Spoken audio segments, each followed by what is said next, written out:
Welcome to the Deep Dive, your shortcut to getting really well informed. Good to be here.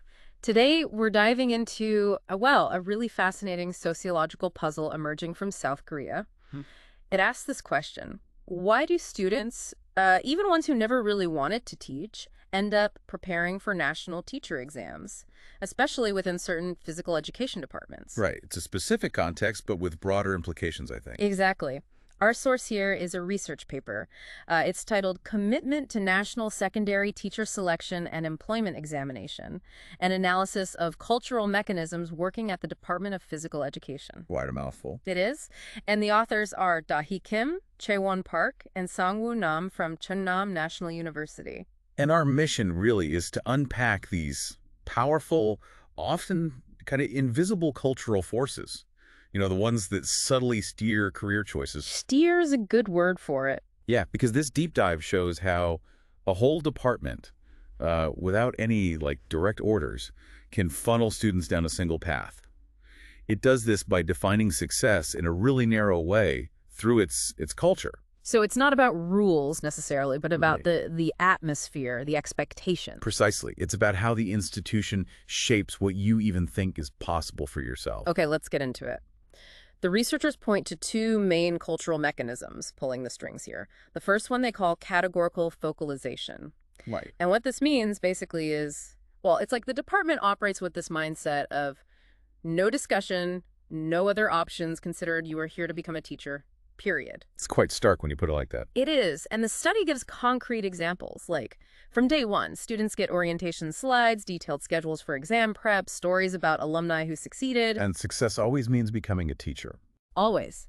Every single example reinforces that one path. So it's not just, encouragement. It's a culture that makes any other dream, any other career path feel implicitly like you're doing something wrong, a mistake. Yeah, okay. And that sets up the second mechanism perfectly, doesn't it? Which is misunderstood blocking. How does that one work? Well, this is where it gets a bit more active in shutting things down. Misunderstood blocking makes other career paths seem invisible or actively discourages them. So it builds on that first teacher-only focus. Exactly. Students in the interviews, they talked about this. They'd mentioned interest in, say, sports marketing or physical therapy. And the reaction was? Often things like, oh, why bother with that? Or that's not really for us, meaning us in this department.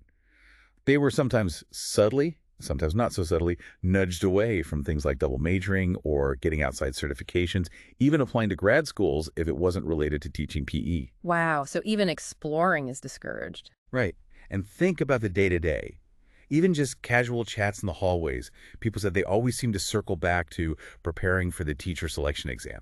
It just constantly reinforces that single track. So that constant quiet pressure.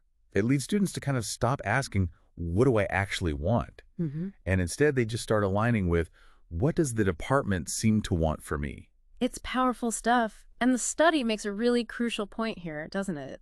It's not about blaming the students for feeling stuck. No, not at all. Or even blaming individual professors, necessarily. Right. Instead, it shines a light on how the institutional culture itself, the stories that get told over and over, the expectations that are just in the air, can quietly, powerfully shape huge life decisions. Students feel like they're choosing. But they're actually being guided, maybe without even realizing it, by these strong cultural currents. And if you sort of zoom out from this specific case in South Korea, Yeah. it really makes you wonder, doesn't it? About other places, other fields. Yeah. How many institutions, how many companies, departments, whatever, how many define success in just one very specific way? And what gets lost when that happens. Exactly. What happens to all the other talents, the other dreams that students or employees might bring? So the big takeaway here seems to be that culture, it's not just, identity or traditions. It actually shapes what becomes thinkable for people. Mm-hmm.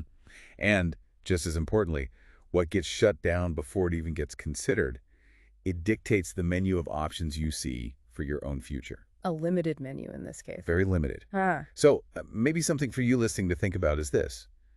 How many potential futures, how many possibilities are lost simply because they weren't ever really presented as viable options in the first place? That's a powerful thought to end on. Consider that in your own life, your own observations. Where might unseen forces be narrowing the field? Something to definitely ponder.